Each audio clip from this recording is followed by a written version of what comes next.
Assalamualaikum everyone. Welcome to my channel Zara's Econometrics. Today we're talking about real numbers, episode number 2, where we're going to talk about rational, irrational numbers on number line.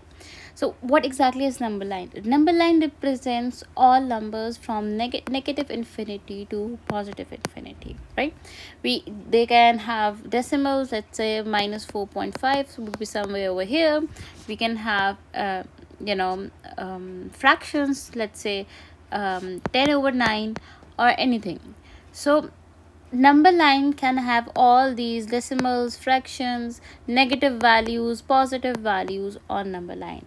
One thing that you guys need to understand is how to mark these numericals on number line. It's easier.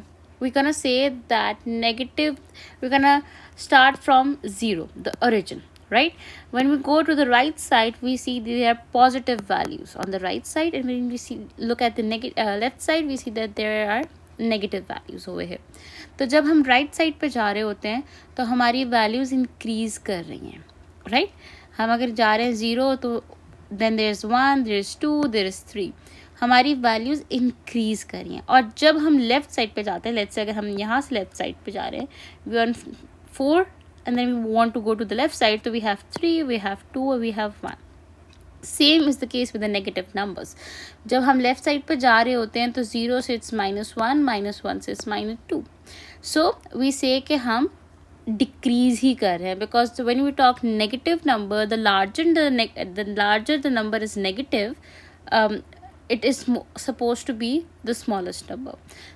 तो अगर हम देखें तो -4 is smaller than -1, but however 1 is smaller than 4. तो जब हम negative numbers की बात करते हैं, I am repeating my self again, जब हम नेगेटिव नंबर्स की बात कर रहे होते हैं तो आपका बड़ा वाला जो नेगेटिव नंबर होता है वो छोटे वाले नंबर से छोटा होता है, right? Second thing that we need to know is that how to locate this. For instance, if you guys have calculators in your hands, I think it's the easiest way when there are something under root 5, or we have 3 over 4, let's say, or we have let's say 33 over 2. You can easily put these numbers, or even under root 2, or there is a exponential term e that we talked in the last lecture. All these values can be put in the calculator and you can get the values and you can simply put over here. I'm not going to explain this method because it's quite a complicated method. So the easiest way to mark or represent under root 5 over here, let's say, is to simply put under root 5 on the calculator and you can check it's 2.236, right? You're gonna draw the number line, you're gonna mark 0, 1, 2, 3, 4, and then you're gonna take it till 2 and you're gonna mark it exactly around 2.2. okay, if you use your scale, it will give you a much more easier and much more nicer point, because जब हम scale के ऊपर रखते हैं तो let's say कि we have these kinds of, we can have 1, 2, 3, 4, 5, 6, 7, 8, 9, 10. This is 2 and this is 3. तो जो 2.2 होगा वो यहाँ पे कहीं पे आएगा, because this is 2, this is going to be 2.1 and this is going to be 2.2. So this will be the point जो हम मार्क करेंगे for under root 5, right? Then we talk about, this is your example number 2. I think it's a very easy example. There is nothing complicated in this as such. Now we are going to move on to example number 3. This is a different concept. It says that express the following recurring decimals as rational numbers p over q, where p and q are integers. Recurring क्या होता है? Recurring हमने कल last lecture में हमने पढ़ा था कि recurring is basically those numbers which have repeated patterns. For instance, if you look at this number 1, we can see that this can be written as 0.5555 and so on so forth, right? Because 5 के ऊपर एक dash है, and we talked about this in the episode 1 where we said कि whenever there is a dash on a digit, we say that the number is going to repeat itself. Now we have to change this recurring decimal into p over q, a fraction. तो वो हम कैसे करेंगे? The easiest way is explained over here. We're gonna do them step by step. मैं एक एक करके आप लोगों को दे 3 स्टेप्स, और वो 3 स्टेप्स हर सवाल में फॉलो होंगे। So if you remember the steps, अगर ये स्टेप्स याद हो गए आप सबको, तो फिर तो हर सवाल करना आसान हो जाएगा। सो स्टेप नंबर 1 ये है कि आपने कहना है, स्टेप नंबर 1 मैं साथ साथ इसलिए लिख रही हूँ, और मैं ये बुक से ज़्यादा एक्सप्लेन इसलिए कर रही हूँ because you guys going to do this book in your schools in your academies. तो जब बुक से उसी बुक से और उसी स्कूल की किताब से पढ़ाया जाए तो ज़्यादा से समझ आता है।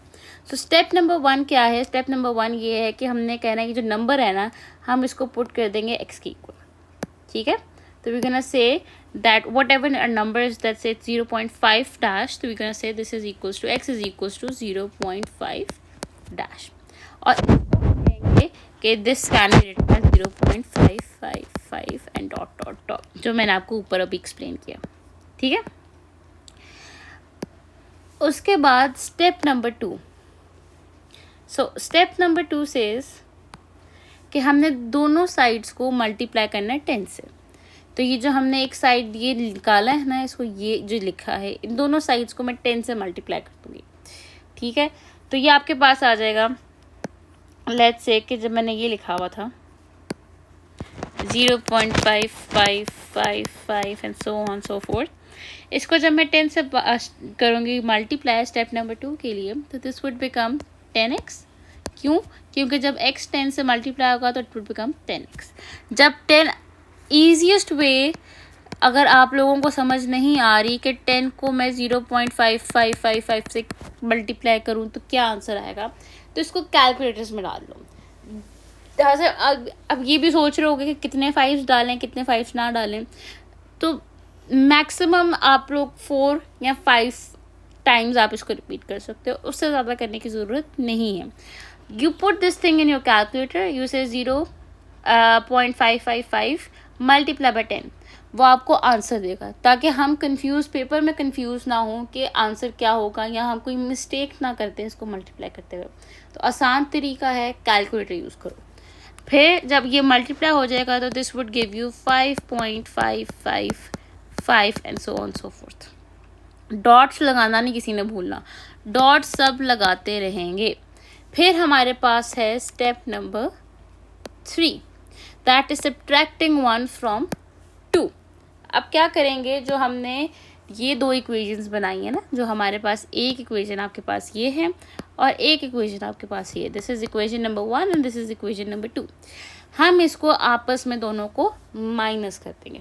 किस तरह माइनस करेंगे? जो इक्वेशन नंबर 2 है उसका 10x पहले लिखेंगे, दिस वुड बिकम 10x।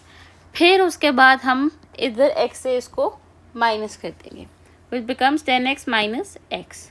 ठीक है, फिर राइट साइड इक्वल्स टू का साइन लिख के राइट साइड लिखेंगे, which is 5.555 dot dot dot minus जो आपका इक्वेशन नंबर 1 में है 0.5555 एंड डॉट डॉट डॉट।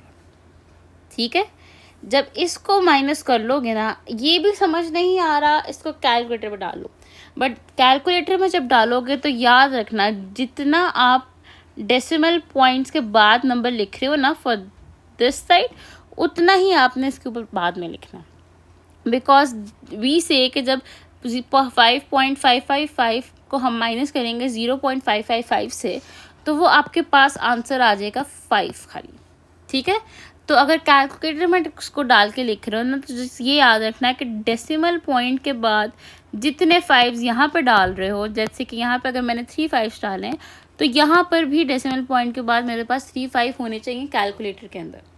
ठीक है, this becomes 5.55 minus 0.55 becomes 5, 10x minus 5x becomes 9x। Now simple algebra rule है, x जो है वो 9 से मल्टीप्लाई हो रहा है, राइट साइड पर जाके वो डिवाइड हो जाएगा, and this is your answer. ठीक है, दिस इज़ बेसिकली जो उसने हमें क्वेश्चन में कहा था कि p ओवर q की फॉर्म में आंसर देना है। सो p over here is 5 and q over here is 9। ये लिखने की ज़रूरत नहीं है सच, लेकिन यहाँ तक आपका आंसर आ गया। This is your answer, 5 over 9. Clear? I think you guys should look at this question again. मैं इस तरह का एक और क्वेश्चन, अच्छा अभी भी टॉक्ड अबाउट 0.5 डैश को किस तरह हमने P over Q की फॉर्म में लिखना है, right. Now let's give another example. Let's say कि 0.3 डैश को हम किस तरह P over Q की टर्म्स में लिख सकते हैं, राइट. वो किस तरह लिखेंगे, वही स्टेप्स इन्वॉल्व करेंगे जो कि अभी हमने सीखे हैं. So step number 1 is basically you going to say that let x is equals to 0.3 dash, right, and then we're going to say कि x is equals to 0.3333 and so on so forth. क्यों? क्योंकि जो 3 है इसके ऊपर dash है और ये आप रिपीट कर रहे हो. स्टेप नंबर 2 आपके पास आ जाएगा. स्टेप नंबर 2 says that आपने इसको करना है multiply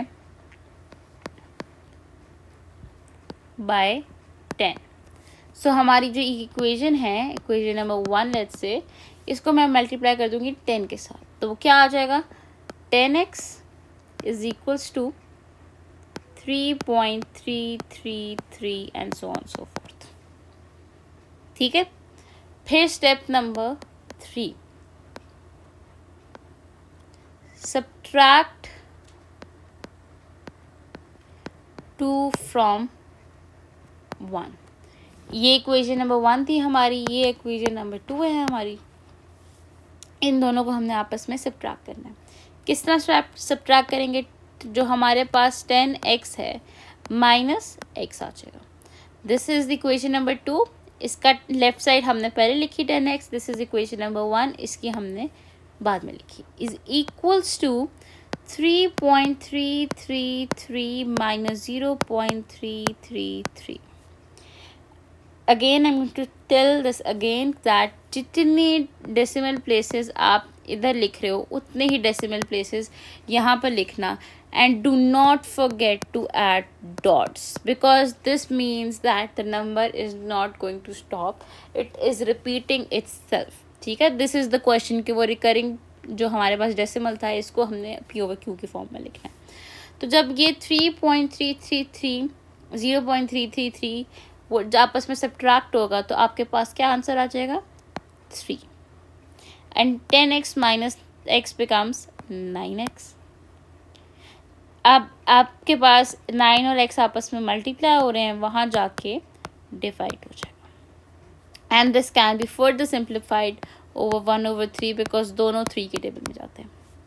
so this is your answer 1/3. जो आपका ये डेसिमल था, this can be 0.333. The recurring decimal can be written as 1/3 in fraction form. Okay.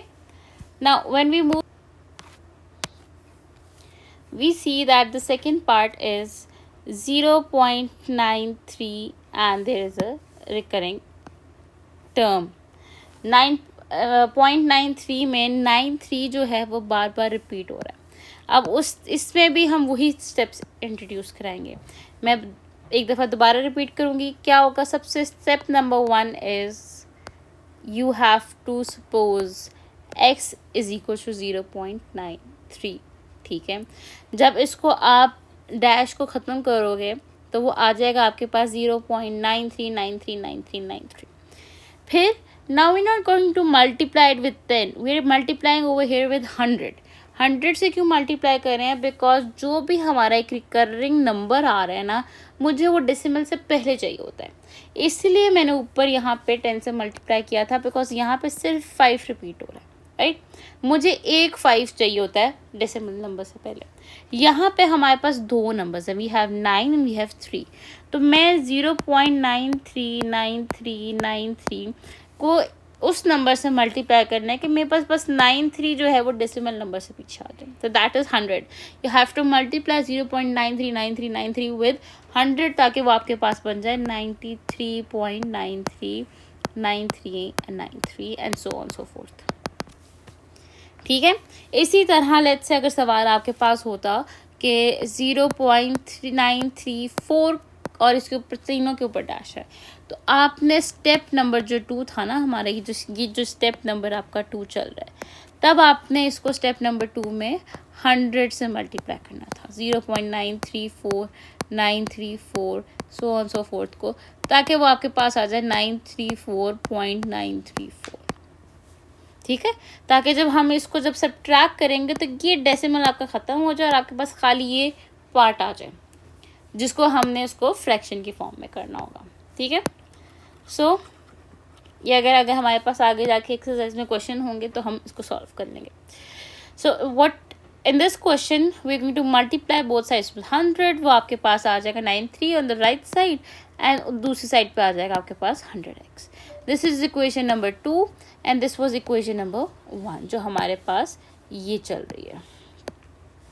ठीक है, अब हम जब इसको यूज़ करेंगे आगे क्या करेंगे, हम कहेंगे इक्वेशन नंबर 2 को सब्ट्रैक्ट करना है from equation number 1, subtracting 1 from 2, this would become 100x minus x। क्यों इक्वेशन नंबर 2 में 100x है और इक्वेशन नंबर में खाली x है, is equals to 93.939393 continue minus 0 point. अब जितनी दफ़ा मैंने ये रिपीट किया नंबर उतनी दफ़ा मैं यहाँ पे भी रिपीट करूँगी, 939393 and so on so forth. ठीक है, जब ये अगर मैं इसको पूरे को कैलकुलेटर में डालूँ तो वो मुझे खाली 93 का आंसर देगा। You guys can put this in your calculators and check. फिर उसके बाद 100 माइनस एक्स क्या आ जाएगा, 99x।